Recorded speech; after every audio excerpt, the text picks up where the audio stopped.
자기 스승을 두들겨 패고 부모를 고발하고 이웃을 죽음으로 몰아넣은 사건.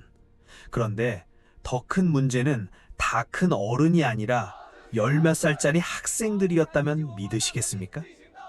그것도 국가가 나서서 판을 깔아주고 정당성까지 부여한 거라면요.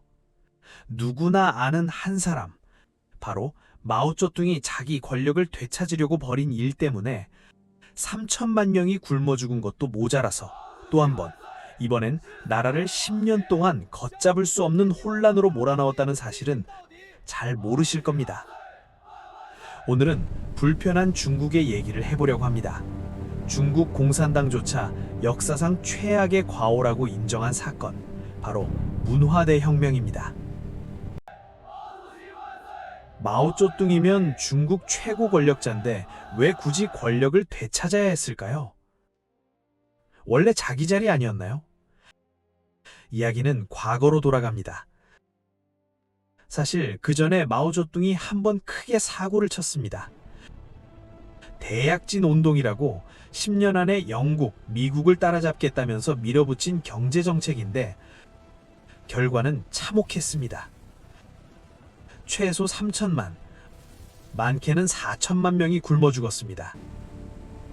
인류 역사에서 손꼽히는 대기근이 자기 정책 때문에 일어난 겁니다.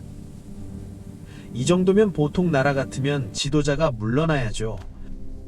실제로 마오쩌둥도 책임을 지고 국가주석 자리에서 내려옵니다. 이 선으로 후퇴한 거죠. 그리고 그 자리를 류샤오치와 덩샤오핑이 이어받습니다. 이 사람들이 시장 경제 요소를 조금씩 도입하면서 놀랍게도 경제가 다시 살아나기 시작해요. 그런데 여러분이 마오쩌둥이라면 어떤 기분이 들까요? 내가 실패한 정책을 남이 고쳐서 성공시키고 있다면요. 여기서부터 문제가 꼬이기 시작합니다. 마오쩌둥은 박수를 치지 않았습니다. 오히려 위기감을 느꼈습니다. 이러다 내 자리 완전히 다 뺏기겠다. 그래서 마오쩌둥이 선택한 방법이 뭐였을까요? 정치적 암살도 아니고 쿠데타도 아니었습니다. 지금으로서는 상상하기도 힘들지만 젊은 학생들의 열정을 정치적 동력으로 끌어들이는 것이었습니다. 1966년 5월, 마오쩌둥은 이런 말을 던집니다. 사령부를 폭파하라. 당 내부에 부르주아, 즉 자본주의자들이 숨어들었으니 이들을 몰아내야 한다는 명분이었죠. 근데 이 부르주아라는 게 사실은 류샤오치, 덩샤오핑 같은 자기 정적들을 가리키는 말이었습니다. 그리고 이 지령에 가장 먼저, 가장 열렬하게 반응한 게 누구였을까요? 다름 아닌 중고등학생, 대학생들이었습니다. 이들은 스스로를 홍위병, 붉은 것을 지키는 병사라고 불렀습니다. 마오쩌둥 사상에 세뇌된 이 학생들은 순식간에 법 위를 군림하는 존재가 됩니다. 그리고 이상한 일들이 발생하기 시작했습니다. 학교 문이 닫혔습니다. 그리고 자신을 가르치던 선생님을 학생들이 직접 매질하고 대중 앞에 끌고 나가 고발했습니다. 이유는 간단합니다. 그렇게 하지 않으면 본인이 반동분자로 몰려 똑같은 꼴을 당했으니까요. 이게 바로 문화대혁명의 가장 무서운 지점입니다. 누군가를 처벌하지 않으면 내가 처벌받는 구조. 그러니 서로가 서로를 더 가혹하게 몰아붙일 수밖에 없었던 거죠. 홍위병들의 구호는 명확했습니다. 낡은 사상, 낡은 문화, 낡은 풍속, 낡은 습관을 부수자. 이른바 파사구. 그 뜻은 네 가지 오래되고 낡은 것을 부순다는 운동입니다. 자금성의 유물들이 망가졌고 공자의 묘가 파헤쳐졌습니다. 수천 년 된 불상과 서적들이 불태워졌습니다. 끔찍한 일들입니다. 그리고 사람도 예외가 아니었습니다. 지식인, 예술가, 종교인들이 끌려나와 대중 앞에서 모욕당하는 이른바 비판대회가 전국에서 열렸습니다.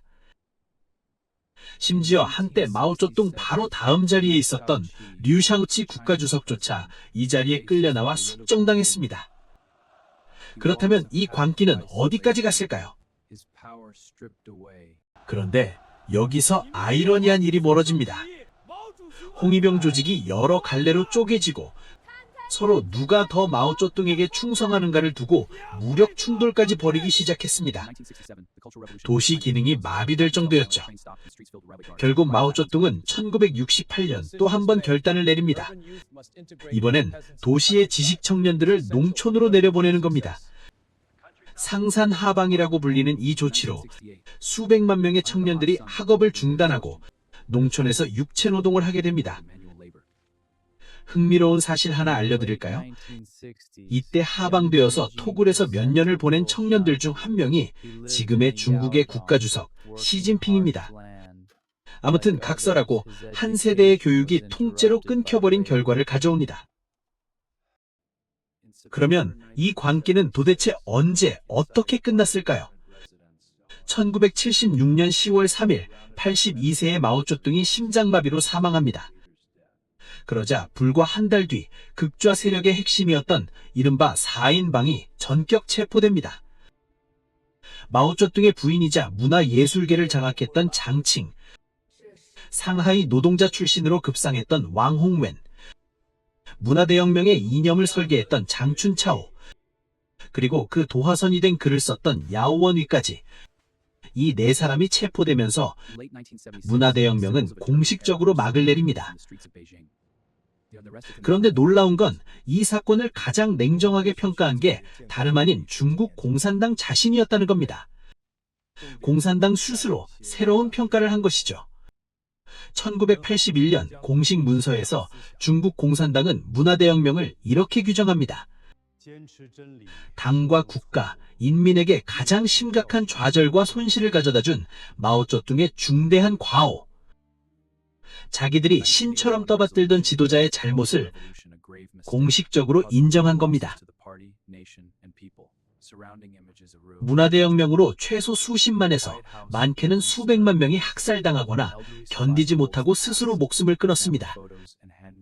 정말 끔찍한 일이었던 것입니다. 실제로 이 시기를 겪은 사람들의 기록을 보면 그 숫자 뒤에 어떤 삶이 있었는지 조금 더 실감이 납니다. 상하이의 한 사업가 집안 며느리였던 리엔청이라는 여성은 외국 스파이로 몰려 6년 넘게 독방에 갇혀 지냈습니다. 그녀의 딸은 끝내 홍위병에게 목숨을 잃었습니다. 훗날 리엔청은 이 경험을 책으로 남기며 이렇게 말했습니다. 자신이 살아남을 수 있었던 건 억울함을 인정하는 순간 모든 게 끝난다는 걸 알았기 때문이라고요. 그리고 더 무서운 건 눈에 보이지 않는 상처입니다. 부모가 자식을, 스승이 제자를 밀고 했던 그 기억들, 아는 사람을 밀고 해야만 했던 현실. 작가 융칭장은 자신의 가족 3대에 걸친 이야기를 기록하면서 본인 역시 한때 홍위병으로 활동했었다는 사실을 고백했습니다. 신념 때문이었는지 살아남기 위해서였는지 스스로도 명확히 답하지 못했다고 합니다. 결국 마오쩌둥 사후 권력을 잡은 덩샤오핑은 이 잊을 수 없는 끔찍한 폐허 위에서 정반대의 길을 택합니다. 이념보다 경제를 앞세운 개혁개방 노선. 지금 우리가 아는 경제대국 중국은 사실 이 처절한 실패 위에서 시작된 겁니다. 한 사람의 권력력이 어디까지 갈 수 있는지, 그리고 그걸 막을 시스템이 없을 때 사회가 얼마나 쉽게 무너지는지, 문화대혁명은 지금도 우리에게 그 질문을 던지고 있습니다.